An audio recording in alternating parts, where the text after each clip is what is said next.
Madden 22 was first available on August 12th with EA Access or EA Play. At some point this year, they changed the name of that. I'm not really too sure when, but with EA Access, you got the game 5 days before the 3-day early access that you got from the pre-order on August 17th. And then, of course, the official worldwide release of Madden 22 was August 20th, 2021. The Dynasty Edition pre-order was actually not that bad as far as Ultimate Team content goes. Obviously, the 22 team fantasy packs does come down to luck a little bit, depending on how good those are for you. But I did like the choice between Brady or Mahomes. I like that, and it was their full cards, and you also got their power-ups. I also really liked the curated Legends pack. In Mahomes' pack, you had Deion Sanders and Randy Moss, and in Tom Brady's, you had Wes Welker and Rodney Harrison. One obviously much better than the other. And even though Tom Brady and Patrick Mahomes were in the Dynasty Edition pre-order, the most popular quarterback until the first legend drop was the 83 overall Josh Allen. Had good speed, good throw power, good abilities, and you definitely saw a lot more of him than both pre-order quarterbacks. And even though I want to keep this video positive and more on the content side of things, there are 3 things that happened early game Madden 22 that I do want to talk about. The first one is the training glitch with the Tom Brady card art. All you had to do was just equip the card art, refund it, and it was 20 training a pop, which doesn't sound like a lot, but when training is just insanely expensive, 20 training for just hitting the A button is definitely worth it. Like, everyone was doing it. It was a little bit crazy. The second thing is how people were getting banned for literally just playing the game. People were grinding the field goal solo over and over and over again for the season 1 players, the Devin Hester, the George Kittle, the Junior Seau, but it was getting people banned. The anti-cheat was picking people up as robots for just hitting the A button for 12 hours a day, grinding out XP. And the final thing, and the craziest thing to happen this year, was when EA just shut down the auction house. It was locked for like 3 days. You couldn't buy or sell cards, and it was a wild time. Like, I still can't believe they just shut it down. It is crazy.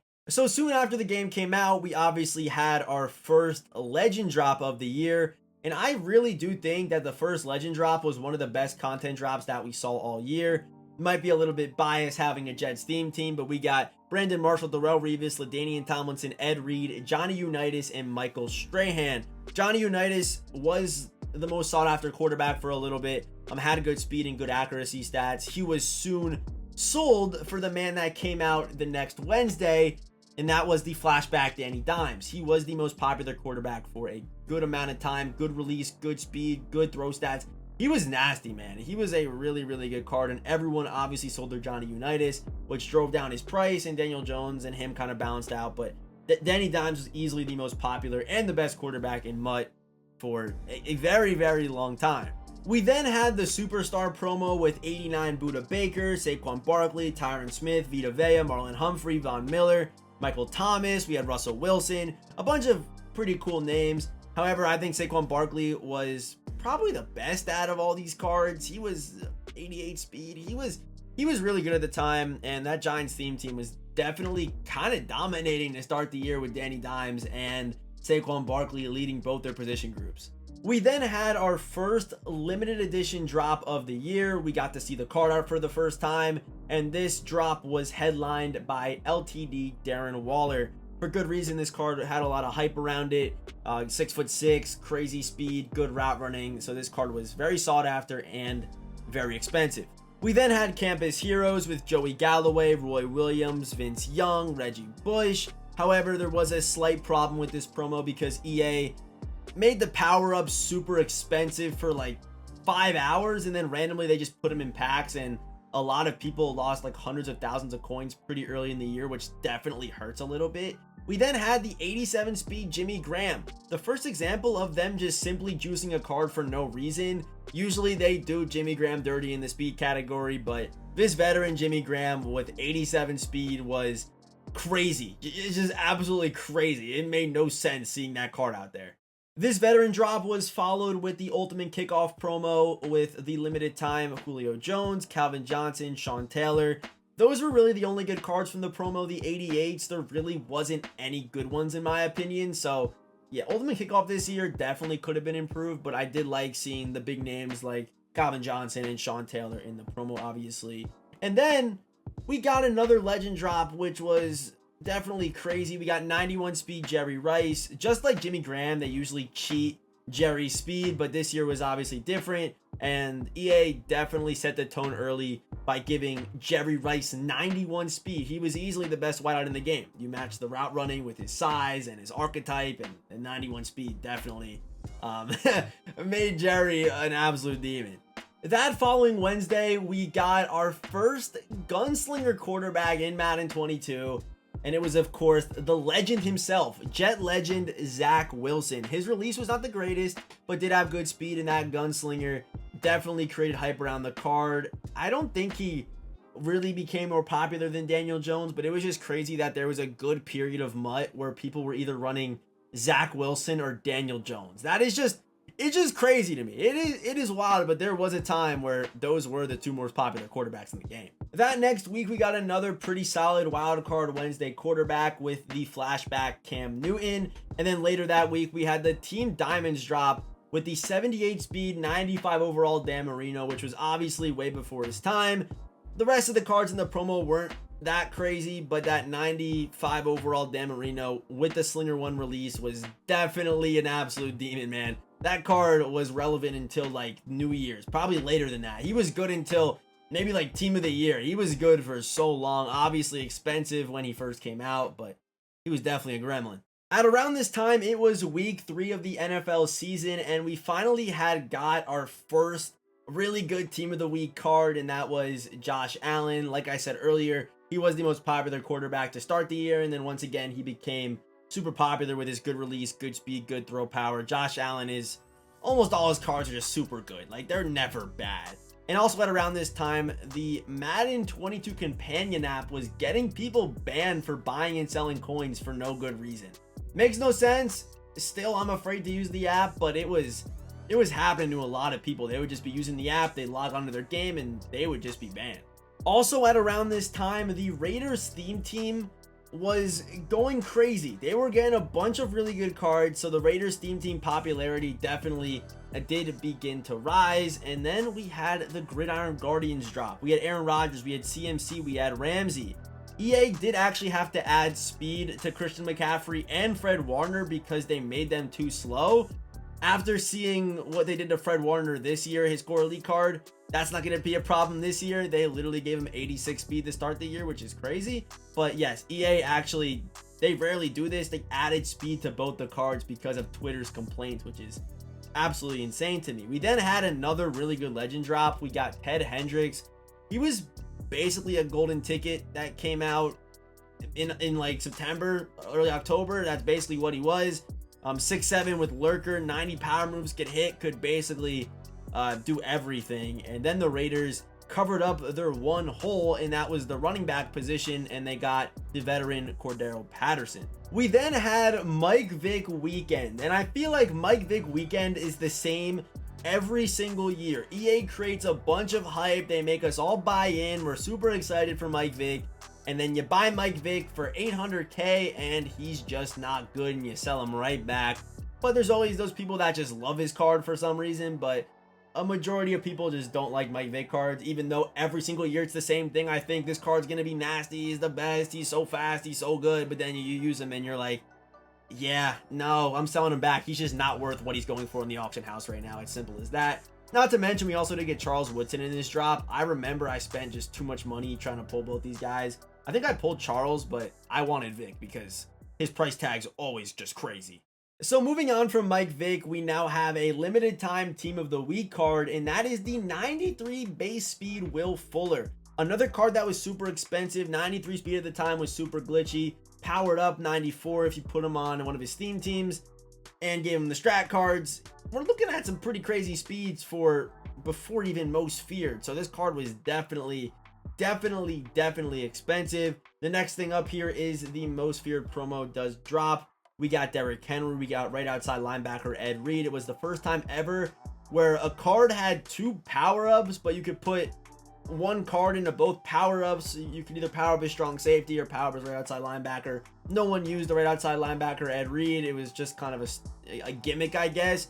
but this was just the beginning of Ed Reed getting a bunch of upgrades in Madden 22. This was basically the year of Ed Reed. That's basically what it was. We also had the most feared strat card glitch, which is easily the most fun I had playing the game this year. If you did the most feared strat card glitch, you know what I'm talking about. It was insane. You were able to play weekend league and head-to-head with 7'10" players. Think about that. They were 7'10", 7'8". It was just broken to see these super tall players jourtling and breaking tackles and just agging normal sized dudes. It was some of the most fun I've had this year playing this game. That weekend, we got Legend Ronnie Lott, which got chems for 3 of the 4 most popular theme teams at the time, which is the Jets, the Raiders, and the Niners. That 4th team being the Cowboys. They're probably in that like 2nd spot, but like I said, the Raiders theme team was gaining a lot of popularity. So Ronnie Lott was obviously very sought after, and he was also very, very good. Also at around this time, someone found this Andrew Luck picture leaked in a most feared solo graphic, which looking back makes no sense. Maybe he will be in Madden 23, maybe, but we never saw an Andrew Luck throughout all of Madden 22, which was a big letdown. I know a lot of people wanted to see him when he wasn't in the most feared promo. They were like, oh, he'll be in the Thanksgiving one, and then he wasn't in that, and they're like, oh, he'll be in Zero Chill, and he wasn't in that, and then we all just kind of lost hope. But still weird that Andrew Luck was in that graphic. Really does make no sense. So that next week, we got limited time Hot Route Master Justin Herbert. Justin Herbert had a lot of hype around his name. He was balling in the NFL season, obviously, and I was so excited for this card. I needed him at all costs. At this time, however, MUTGG did not have the release feature on their website, so we didn't know that Justin Herbert, at least I couldn't tell that he had the literal slowest release in the game. I used him for a while, then I realized this card just isn't cutting it for me. He did get Hot Route Master though, which was pretty good, but they literally gave Justin Herbert the slowest release in MUT. Hopefully they change that for this year, because it basically makes all his cards unusable, which definitely sucks, being one of the most exciting players in the NFL. And that next day, EA continued to clean out my pockets with a most feared Randy Moss and an absolutely insane limited time most feared Brandon Marshall. And then that next day, EA still was cleaning out my pockets when they dropped Plexico Burris. And then the next day, they dropped the limited time Marcus Mariota and the limited time Marshawn Lynch on Halloween. And that was the weekend of Mike White. Not many people probably remember that, but me being a Jets fan, I was actually at the game when Mike White just torched the Bengals like you wouldn't believe. And somehow, Mike White was not the player of the week. At that point, I lost all hope in the Team of the Week promo, and I think it needs a major revamp. But the fact that Mike White was not player of the week that week is just straight up disrespectful. Either way, EA had a great weekend because they cleaned out my pockets with Brandon Marshall and Plexico Burris. And honestly, if they did drop player of the week Mike White, they would have cleaned me out even more. So maybe it was actually a good thing. We then had a slight break from super good content. We ended up getting like a legend gunslinger Joe Kelly, which no one really used or wanted, to be honest. We then got Kadarius Toney Rising Star. But then the next day after Kadarius Toney came out, we got a 94 speed, a limited edition, 3 threshold Robbie Anderson. This card cleaned out my pockets again. And wow, EA made a living off the Jets theme team. They really did. I didn't even realize this looking back, but Robbie, Brandon Marshall, Plexico Burris, Ronnie Lott, like back to back to back. Like I was getting absolutely cleaned out, man, like crazy. We then had Harvest. We got 92 speed Kirk Cousins. He was the first affordable Hot Route Master, so that's why there was a little bit more hype around that Hot Route Master Herbert card. Even though he had the bad release, he still had Hot Route Master. But yeah, 92 Kirk Cousins was the first affordable Hot Route Master. We had the 3 threshold Antonio Brown. We got Deion Sanders. And then that weekend, we got legend LeGarrette Blount that we knew we were going to get because he was in the campus, what was it, campus KO mode, whatever that was called. But seeing LeGarrette Blount in MUT was just super cool again. The team of the week for that week was the player of the week, Patrick Mahomes, and we also did get the fullback Robert Hunt. The Patrick Mahomes card wasn't good. They were originally not even going to give Patrick Mahomes Gunslinger. I couldn't imagine if they didn't even give him Gunslinger. We would have had a Mahomes come out without Gunslinger and without Escape Artist. And honestly, the Patrick Mahomes disrespect has to stop in MUT. For some reason, they do their boy dirty. He's on the cover. He's been on the cover of 2 games. But he's just never, I mean, besides Madden 20, he had a pretty solid card. His Super Bowl MVP card was pretty nice. But, dude, since then, like last year, Madden 21, straight up disrespected. Never had a good card. Just never did. The release, the speed, I don't know why they do it to him. That next day, we then got Mitchell Trubisky. We got a Money Mitch Trubisky flashback card, which was actually pretty good with Gen 3. I don't think I've ever told anyone this, but I did get flooded one time by this card in a weekend league like 2 months after he came out. Definitely a low point for sure. But we then, that Friday, got the 94 speed Tyreek Hill with 3 thresholds. Obviously, Tyreek Hill cards play well because they are usually the fastest card in the game whenever they come out. So I would say early game to like mid game Tyreek Hill cards are always super good. The late game Tyreek cards not that great because you usually have guys that have 6 inches on him that run just as fast. So I would say like the early to mid game Tyreek Hill cards are definitely good to go after. That day, we also did get limited time Matt Stafford with the Gunslinger and a pretty decent release. This card was also pretty affordable as well, which was definitely a W.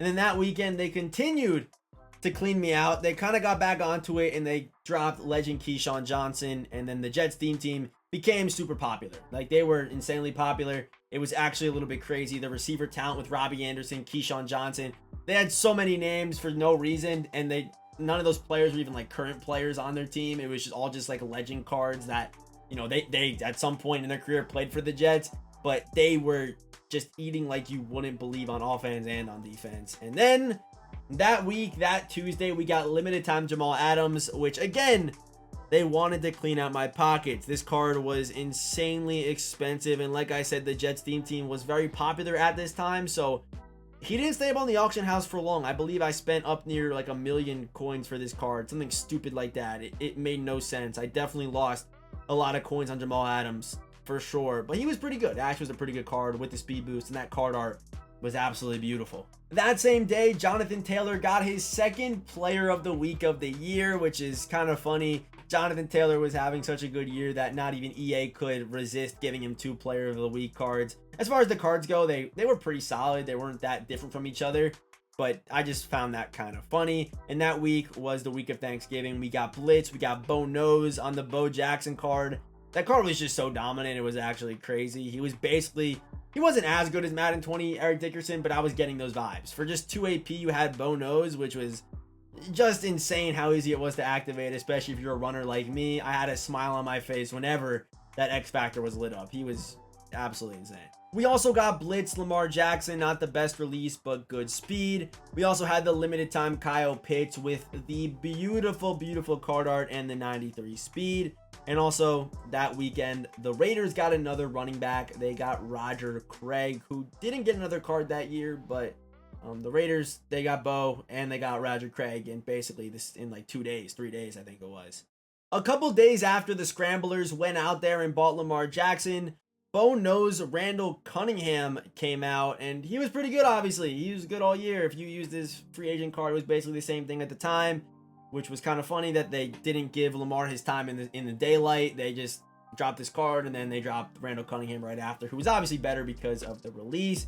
And then one of the cooler drops of the year, one of the cooler names of the year was Doug Baldwin. I love seeing him back in the game. We had limited time DeAndre Swift. That card wasn't that great, but then 3 days later, they dropped Barry Sanders. So if you had a Lions theme team and you spent all the coins on DeAndre Swift, 3 days later, there you go. There's Barry Sanders. That next day, I didn't know it at the time, but we got one of my favorite cards that I used last year, and that was the Team of the Week Boomer Esiason with the pass lead and the escape artist. I love that card. When he first came out, I didn't know how much I love him, but I loved him. I was in love with that card, man. So much fun to use that Boomer Esiason card. Just the absolute gunslinger mindset, running out there going crazy. At the time, escape artist was still escape artist, and it wasn't 18 AP, but man, I love and I miss Boomer, man. I really do. That Wednesday, we unexpectedly did get our first Justin Jefferson upgrade of the year. He got a rising star. We were all kind of thinking that EA was just going to wait until team of the year for a Justin Jefferson upgrade or a team of the week, but they ended up giving him a rising star card, which was a little bit underwhelming, but still, he was due for an upgrade. He was having a great season, and I just found it weird how his upgrade was a rising star when I felt like Justin Jefferson was already a star. You know what I mean? Like if they give, it'd be like if they gave Jamar Chase a rising star card in Madden 23. Like they shouldn't do that. He's already a star. That week was also season 2, which I just talked for I don't even know how long, and that was only season 1. We now got season 2. We got Taylor Mays and Baselli with all team chems. PJ Williams was the level 50 guy, and then the level 30, I think 35 was Jerry Jeudy. So it was an alright drop. They did change the XP system up a little bit. It was a very slow grind. You just couldn't sit there and play the same solos over and over and over again. However, people did find a way around it, but it was still a much slower grind than the season 1 grind was, for sure. We then had our first drop of the Zero Chill promo. Peyton Manning, after a year hiatus, is back in MUT. This card wasn't good. I'm going to just say it right now. His card, bad release. He was slow. He did get Hot Route Master Gunslinger with good accuracy stats, but just too slow. Especially when Escape Artist was running wild, you were putting yourself at a major disadvantage by using Peyton Manning. You really were. We also did get free safety Calvin Johnson. And we also did get introduced to the 30 house rule win out of position players. I loved all 3 of them. I love the Brady card, I love the Cordell Patterson card, and I love the Odell Beckham card. 3 really good cards. It's crazy how when EA puts good exclusive rewards into game modes that people will actually play them. It's a crazy concept. We then have the bow nose training glitch, and to be honest, I don't remember exactly what this was. I think it had something to do with them upping the overall, and then in the reroll something would quick sell for too much or something like that. I don't remember what it was, but there was some kind of training glitch with the bow nose reroll. If you remember that, please drop a comment down below, because I don't really remember that one. But we then got 32 stocking stuffers. I love this promo. A lot of the cards weren't that great, but I like the card art, I like the concept, and I also loved the 2x chems. Super cool by EA. Hopefully that returns this year. I also did like both masters for the stocking stuffer promo. I like CeeDee Lamb. I like JC Jackson. There was a slight height gate, they were calling it, with JC Jackson. Is he 5'11"? Is he 6'1"? We still don't know. We still don't know. Some sites had him at 5'10" even, which is crazy. But at the end of the day, EA did keep him at 5'11". And that weekend was a pretty good legend drop as well. We got Tony Romo and Brian Dawkins.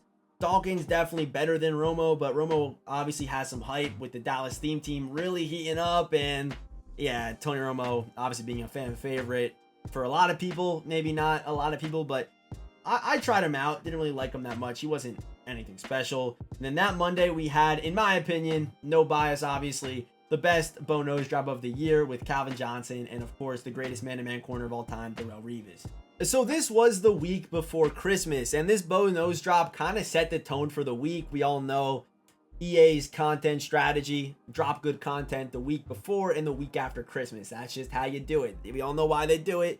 We all know exactly why they do it. But earlier in the week, we also did get a huge content leak. We knew what was going to be in the gifts, so certain people were chasing after certain gifts.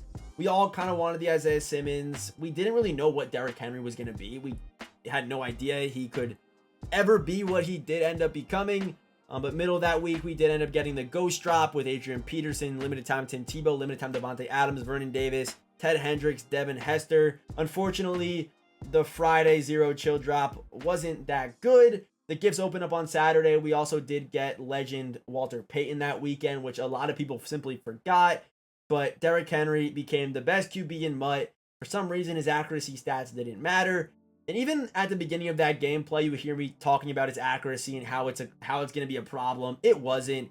And they gave him Slinger 1. Slinger 1 Derrick Henry was the most popular and the most dominant card this year. Simple as that. His price was down to like 400K, and then it just spiked to over $1 million once people realized what this card was going to become. It was a crazy time in MUT. That Monday, the people that were not able to get their hands or didn't think it was worth getting their hands on the Isaiah Simmons and the Derrick Henry gifts then wanted them to be in rerolls, and they came out in rerolls that week, and their prices obviously tanked, which was a problem because everyone had Isaiah Simmons and everyone had Derrick Henry at quarterback, making the card even more popular. Also, Ricky Williams was also in the gifts. Marlon Humphrey was in the gifts. And this was the last bow nose drop this Monday with Sean Taylor, which obviously very sought after. And then that Thursday, we got limited time Jalen Hurts, the kind of rival Derrick Henry. Both were going for quick sell. One had Gen 3, one had Slinger 1. I think Derrick Henry definitely still kept the popularity, but Jalen Hurts was definitely a really good option at quarterback. So with Zero Chill coming to a close, we then had Campus Heroes Part 2. And I'm not gonna lie, Madden 22 definitely missed out on Campus Heroes. Both promos, in my opinion, were just really bad. In Campus Heroes Part 2, the best player that we got was 95 speed Percy Harvin. Outside of that, there was no one that was really that good. That week's team of the week was limited time Odell Beckham Jr. He stayed expensive for a very long time. Obviously, Odell a fan favorite, and his card was also pretty good. And Fred Taylor's running back card was also super underrated. Unfortunately, we didn't get to see another Fred Taylor upgrade though this year. We then have the start of one of the worst promos of the year, in my opinion. The playoff promo, maybe like one or two good cards, which is pretty crazy to say for a promo that does span over multiple weeks. But to get that promo started, they didn't put Johnny Unitas in rerolls, and they gave everyone a free limited time Johnny Unitas, and still no one used Johnny Unitas. No one did at all, even though everyone basically got a free one. That next week, EA was still catching up on the missed Team of the Week content, so they dropped a Team of the Week Joe Burrow and a Team of the Week Jerry Rice. Both cards are pretty solid. Burrow with that traditional one release, Jerry Rice had really good speed and 3 thresholds, and Jerry Rice cards always play well, like I already kind of said in this video. We then had the Team Diamonds drop. They really didn't use any new names. It was kind of disappointing. I was really expecting there to be a bunch of new names that we hadn't seen yet this year, but instead it was just a bunch of recycled guys. They even dropped like a Tony Baselli. He was the season 2 captain. He was part of this promo. I think Team Diamonds, Campus Heroes, and the playoff promo all were just huge missed opportunities, and I feel like this is kind of where the game started to die, and that's why this game felt way more dead way earlier, because they lost a lot of players in January. Simple as that. The playoff promo then gave us quarterback Josh Allen and running back Deebo Samuel. That Deebo card wasn't that great, but I did like how they had 2 separate power-up paths for running back Deebo and receiver Deebo. Maybe one day we can just make that one card and you can switch a receiver to a running back freely without messing up overall. Only on certain cards and names, obviously, but I think that'd be super cool. We then had one of the better legend drops of the year. We had the Russell Wilson, Marshawn Lattimore legend drop. A lot of people were like, oh, they're not legends, but both those cards are really good, and Marshawn Lattimore was the first cornerback in the game that could get to 99 speed with no theme team. All you needed was strat cards, so he was definitely a popular option at corner, because getting to that 99 speed no theme team is definitely crucial. And while this was all going on, EA did one of the cooler things that they did all year, in my opinion, and that was the Team of the Year voting. I really liked how they kind of put it in the hands of the community, and around this time, the Team of the Year votes were final. We got Cordero Patterson, Patrick Surtain, Justin Herbert, who wasn't that good with the release.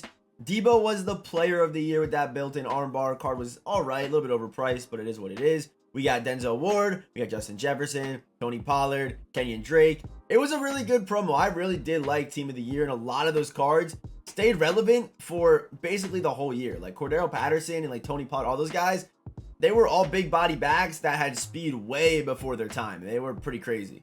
So after one of the best content drops of the year, EA then decided to lay an egg, and honestly, they probably should have just stopped the playoff promo like 2 weeks ago, but they then did drop limited time playoff Stephon Diggs, and this card was just bad. He was not relevant for long, even on either a Bills or a Vikings theme team.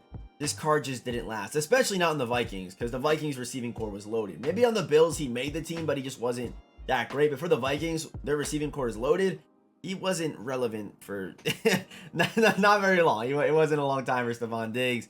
After that, Big Ben retired, and he was given the 97 overall tribute card. The card wasn't bad. 81 speed, good throw power, decent release. When I say decent, it was like below average. But yeah, Big Ben's card was pretty cool. It was popular. Everyone was kind of using him for maybe a day or two. And then Tom Brady retired a few days later, and we got the 99 overall limited time Tom Brady. And in my opinion, when that card came out, he was the best quarterback in the game, and he was one of the top quarterbacks that we got this year. Traditional one, not a bad release. Also Tom Brady with the 82 speed, good throw power, 99 short, 99 mid, 98 deep, and also did get the pre-baked Hot Route Master and the pre-baked and discounted Gunslinger. So super glitchy. If you like playing from the pocket, that Tom Brady card was amazing. The only problem with that card was the price tag. He was very, very expensive. So if you are wondering what time of the year it is at this point, it is early February, and the Super Bowl pass promo has just dropped. We got Larry Fitzgerald, we got DeMarcus Ware, we got Ronnie Lott, we got Marcus Allen. I really did like the champions and the limiteds of this promo. The one thing I would have changed is Larry Fitzgerald's speed. He only had 94 speed, so outside of a Cardinals theme team, No one really used his card at all. Maybe EA was thinking he was going to get a tribute card this year. He didn't. I don't know, but the fact that this was the only Larry card that we got all year was a little bit disappointing.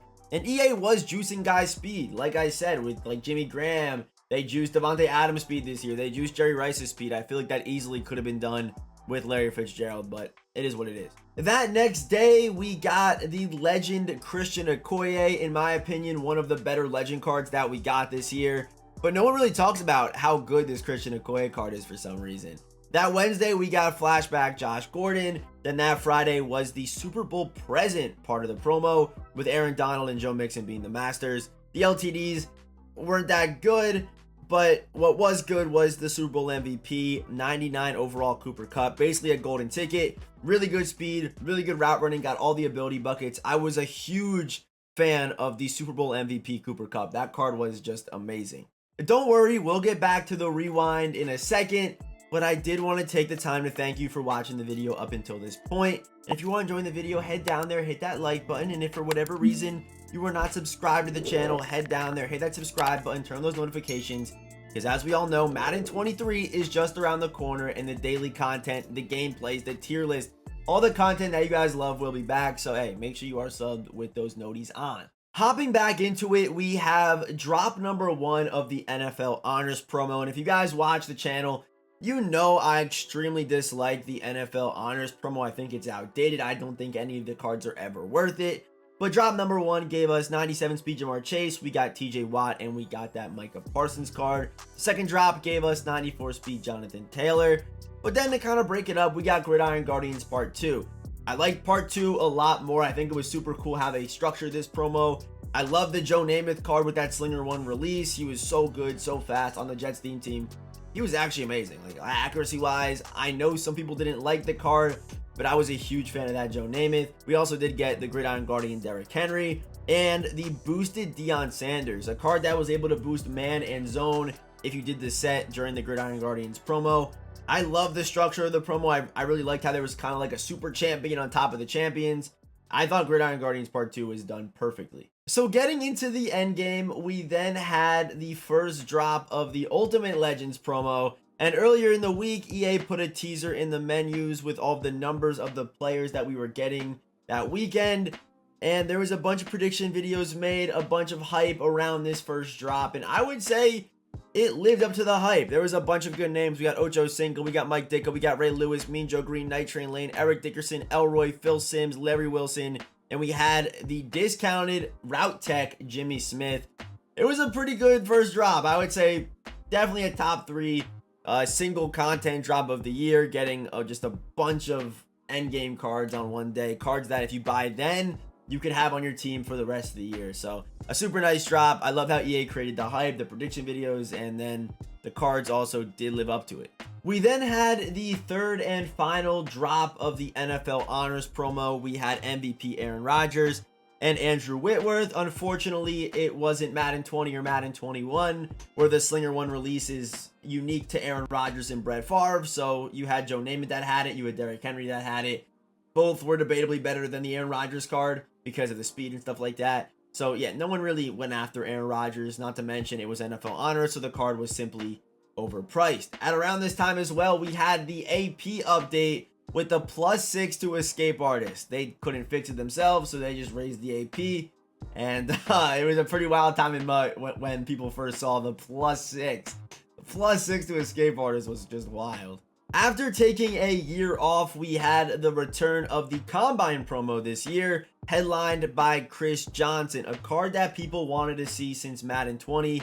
Had that Blitz upgrade in Madden 20, got into a little bit of hot water, didn't get an upgrade to end the year in Madden 20, didn't get an upgrade in Madden 21, but he was back in Madden 22. And I'm not gonna lie, the night before this promo came out, when EA revealed the stats, Chris Johnson was looking absolutely disgusting. I was so excited to use the card. I was willing to spend any amount of money to get Chris Johnson, but then I used him and he just didn't feel that good. We also got Cam Newton and Julio Jones, and I also really did like how EA integrated the real Combine into these cards. If a DB ran better than like a 4.29, all the DBs got +1 speed, which I thought was super cool, and I hope to see that again in Madden 23. That was definitely innovative by EA. EA then did fumble the bag a little bit, in my opinion. It was Mike Vick weekend, and like I said earlier in the video, it's always the same thing with Mike Vick. There's a bunch of hype. You see the 97 speed, the crazy accuracy stats, and you're thinking to yourself, wow, this is the best Mike Vick I've ever seen in Madden history. I need this card in my hands. The crazy ball carrier stats, the 90 carry. This card looked amazing. But again, it's always the same thing. You buy Mike Vick and then you use him and you're like, damn, this card is simply just not worth what he's going for. And not to mention, they also nerfed Escape Artist, like I said a couple days earlier. So he just didn't feel the same. It was simple as that. People were trying to use this card without Escape Artist because they're like, oh, 97 speed should be good enough. It's just not the same. We all know that speed doesn't matter. The Escape Artist ability matters. We all know that. We all know that.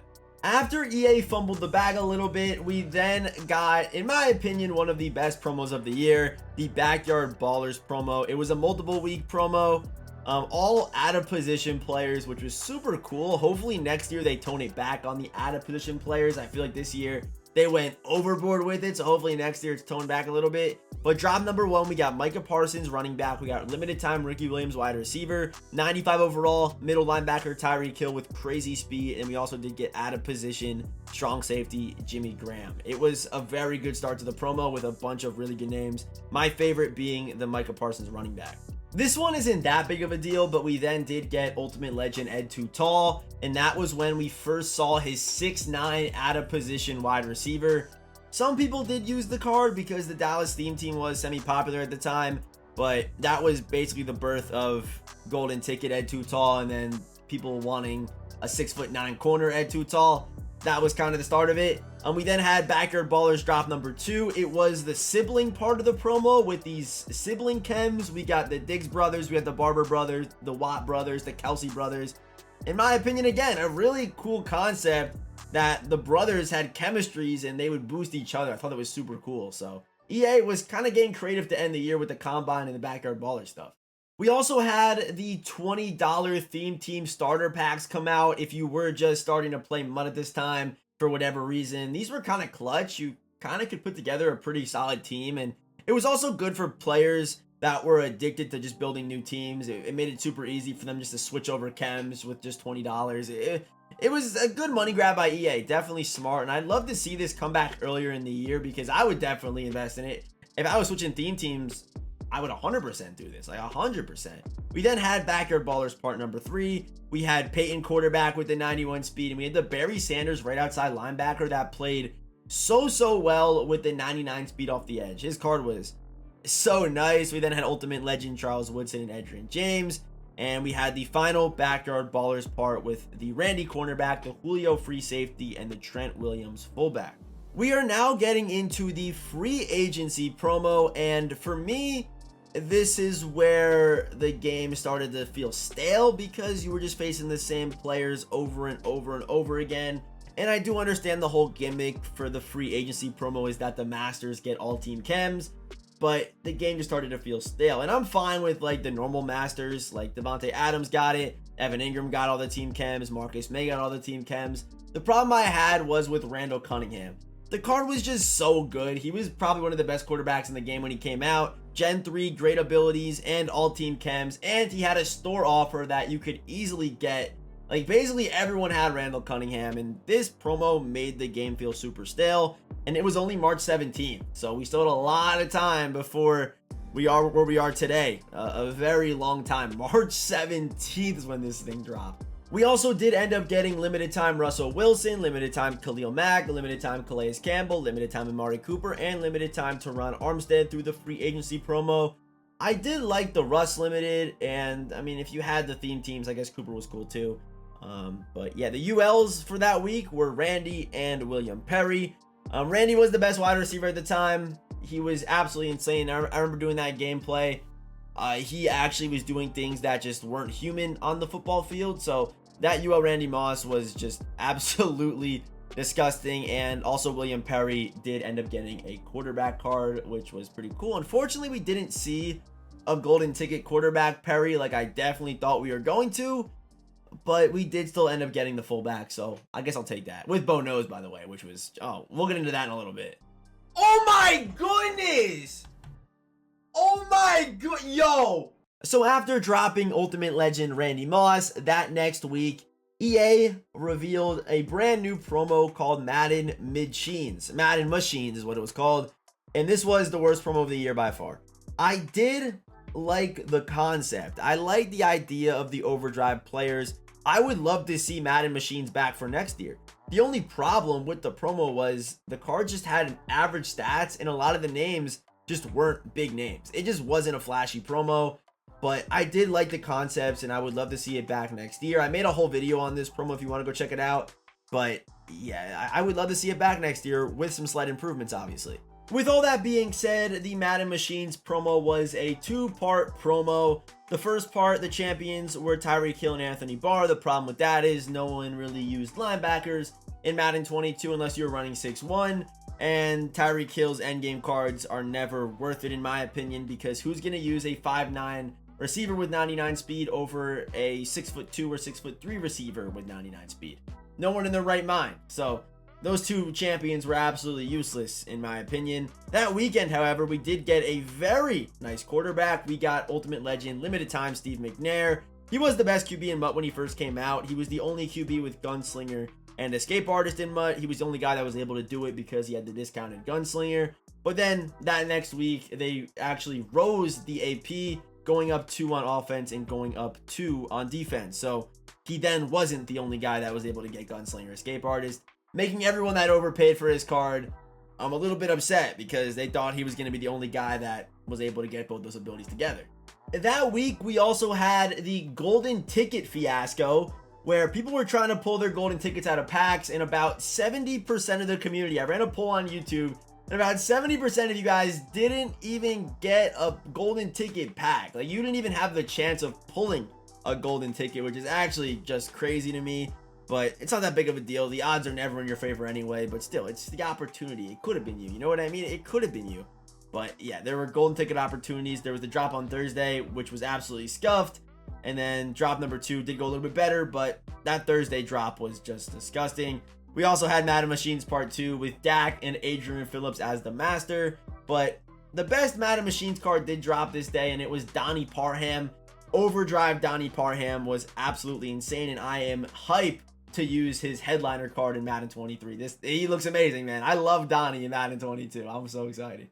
So from free agency to the end of Madden Machines, in my opinion, was the worst content stretch of the year, and the main reason why a lot of people stopped playing. Also at around this time, MLB The Show came out, so it gave people a reason to kind of get out. However, EA turned it around like Game 6 Klay Thompson. I've never seen anything like it before in my life. Sugar Rush Part 1 was just crazy. It was absolutely crazy. We had Calvin Johnson, Reggie Bush, Jalen Ramsey, Lamar Jackson, DK Metcalf, Brian Dawkins, and also a really good house rule card. That free J-Ron Curse card was amazing, good build, and also really good discounted abilities. That card was super cool. So coming off one of the best content drops of the year, EA then pulled a primetime Kirk Cousins, and they sold. They just sold. I mean, this promo last year was one of the best promos in the end game. This year, it was so disappointing. Team champions, 32 insanely average cards that were simply just not worth the price. The only reason why you'd want to go after these guys is because of the multiple team chemistries on the cards. But outside of that, these cards were so expensive because the sets just made no sense for cards that just weren't good. Like, they just weren't good. There was maybe like 2 cards that were worth it not on a theme team. That was like Najee Harris. Like they were just, it was just a bad drop. It was a really disappointing drop. And coming off Sugar Rush Part 1, I thought was going to be, I thought they were going to go on a little bit of a streak there, and then immediately they just shot it down. Not to mention, this promo was also delayed a whole day with zero transparency from EA Sports. They just delayed it a whole day for literally no reason. That Thursday, we got limited time Kyler Murray, and then that next day, we had Sugar Rush Part number 2 with Kyle Pitts, Ty Law, Mike Irvin, Mike Singletary. We had the free house rules Ryan Fitzpatrick and Lawrence Taylor come out that day. It was a pretty good drop. Wasn't as good as drop number 1, but was still pretty good. It was then Easter that Sunday. The eggs opened up, and the eggs were pretty nasty this year. We got Chris Westry. We had Barry Sanders with Tank discounted, and we had Vernon Davis with Route Tech discounted. Wide receiver Charles Woodson, Reggie White, and of course, the legend himself, 0 AP post-up Robert Hunt.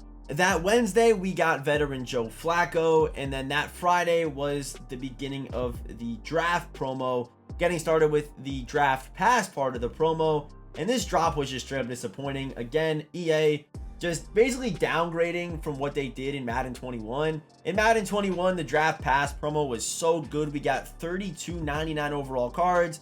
This year, we got Josh Allen was the only real good one. Then Saquon was super average. We got Justin Fields. This drop just wasn't good. And yeah, people thought it was going to be more like Madden 21. It simply wasn't. Over the next couple days, nothing really too noteworthy happened. We did get limited time Ultimate Legend Rich Gannon, but he was simply just, not worth the price. However, we did get introduced to the brand new mock draft part of the NFL draft promo, which I really liked and was brand new to Madden 22. Basically, if you got the first 20 picks of the first round right, you got basically what was like a all expensive paid vacation to the Bahamas and a free Ford Focus. But obviously no one was even close. No one was close to getting the first 20 draft picks right. Who would have thought that no one would even be close? And they actually did change it. They moved down the rewards a little bit, but the rewards were seriously crazy. They were absolutely wild what you got. I think it was like all 32 draft picks, all the NFL pass. Like there was a pretty crazy haul if you ended up getting like 15 right, which is pretty cool by EA. So if you are wondering where we are on the calendar right now, it is April 23rd. It is draft night, and it actually went pretty smoothly for EA. They did actually get all of the first round draft picks into the game that night. However, with EA, it's usually a give and take scenario. They were all in the game, but the player models were just super lazy. Like Sauce Gardner had dreadlocks. There were some white players that were black and vice versa. That always usually happens. I don't know how that happens, but it was simply happening. It's crazy, but yeah, they were a little bit lazy on the player models this year. And Trayvon Walker had 85 speed, which was also confusing. But still, all the players were in the game that night, so I'm going to give props to EA for that. That weekend, we had one of my favorite Ultimate Legend drops of the year. We had LaDainian Tomlinson and limited time Darrelle Revis in the same weekend. EA wanted to clean my pockets out just one more time. I think I spent about 1 million coins on that Revis card. We're not going to talk about it, but it is what it is. That Wednesday, we had flashbacks. We got 99 Keenan Allen and also hidden golden ticket Ahkello Witherspoon. That card was pretty nasty. I mean, he didn't get the abilities and the tackling stats, but he was a big body with crazy speed, crazy man, crazy zone. That card was really nice. We then had the first golden ticket drop of Madden 22. This was the biggest golden ticket drop of the year because EA allowed some NFL players to make their own custom golden tickets. We had Derek Carr make himself. We had middle linebacker Tyreek Hill come out. We had Derwin James make Joe Mixon quarterback. And we had CJ make himself as well. We had Micah Parsons make golden ticket Ed Too Tall. We had Justin Lane. It was a pretty good drop in my opinion. I really liked the middle linebacker Tyreek. The only problem was these cards were super overpriced because there was no training varieties, and that was soon to change. And don't worry, I'm not going to get into my whole opinion on how I think the golden ticket promo should be ran. All I'm going to say is they are doing it wrong, but it's whatever. But there was 3 main reasons why these drop number 1 golden tickets were staying so expensive. The first reason was people were afraid of just a training variety coming out randomly and them losing 1.5 mil because they bought quarterback Joe Mixon for 2 million. Then varieties came out and now he's 400K. So people were afraid to buy these cards. Number 2 was the pull rates were a little bit crazy. I'm not going to lie. And part number 3 was simply people were just pulling these cards, sitting on them, waiting for the price cap to be eliminated and then selling them and then making profit. I did buy Joe Mixon for 2 million, and then a couple days later I sold him for 4 million, which is pretty decent profit if you ask me. So there was 3 main reasons why there wasn't much interaction on the golden ticket market, but it is what it is. If I were to improve one thing, I would probably just say pull rates, and I wouldn't put them in varieties. That's just my opinion though. I like when golden tickets feel special, but I'm not going to get into that right now. The day after golden ticket drop number 1, we ended up getting limited time Ultimate Legend Jerry Rice, one of the best wide receivers in the game, obviously. We then got fan appreciations and training varieties. The fan appreciation promo was pretty good. I like the golden ticket Tom Brady, and the golden ticket cornerback 6'9" Ed Too Tall was also amazing. Both cards getting all team chems. The second golden ticket drop was AJ Dillon, Matt Ryan, cornerback Cordero Patterson. It was a pretty solid drop. We also did end up getting competitive starter packs as well, which were pretty solid. They were all right. The man-to-man one was my personal favorite. If I were to end up buying one, I probably would have bought the man-to-man one. But those were introduced to the game. And then that weekend, that Ultimate Legend weekend, we got Bo Jackson with Bo Nose. Probably one of my favorite cards I used this year, that Bo Nose. People forgot how good it was, man. I was using Bo in March before he even had this UL. I was getting bullied for it, but it was worth the wait because this UL Bo he was crazy, man. Could literally do everything. Could even catch passes too. It was wild. The Wednesday after Bo Jackson, we had the final wild card Wednesday drop of Madden 22, and EA went out with a bang. They gave us 97 Darius Slay, 97 Xavier Howard, 97 Lomas Brown, 97 LeGarrette Blount, and 98 overall Brandon Marshall. 96 speed, could run every route. It was nasty after the catch, could run block. This card was absolutely disgusting. And I'm not going to lie, the Wild Card Wednesday content this year was a major W. EA, please bring back whatever person was responsible for Wild Card Wednesday this year. They did amazing. But get rid of heavyweights. Just get rid of heavyweights. No one needs that. The third golden ticket drop of the year was headlined by Cam Newton, Josh Gordon. That Ultimate Legend weekend was Ultimate Legend Dan Marino, who wasn't as good as people thought, but still has Slinger 1 and, things like that. He was definitely solid. The next golden ticket drop number 4, was Patty Mahomes and DK Metcalf. And to end the year was basically just golden tickets and ULs going back and forth after Wild Card Wednesday was done. Unfortunately, no power-up expansions this year to kind of throw in there and spice it up a little bit. But that's basically just how the year ended. But to sum up the rest of the golden ticket drops, we had Darrington Evans joining Mahomes and DK. The next week was Strong Arm Russell Wilson and Plexico Burress. And of course, the legend himself, Bo Nose William Perry. That card was so much fun to use. I'm so happy that they actually gave him Bo Nose. He was absolutely dominant. And I still can't believe whoever made Russell Wilson gave him all strong arm slots. I still just can't even fathom that. The next week was Lamar Jackson and running back Mike Vick.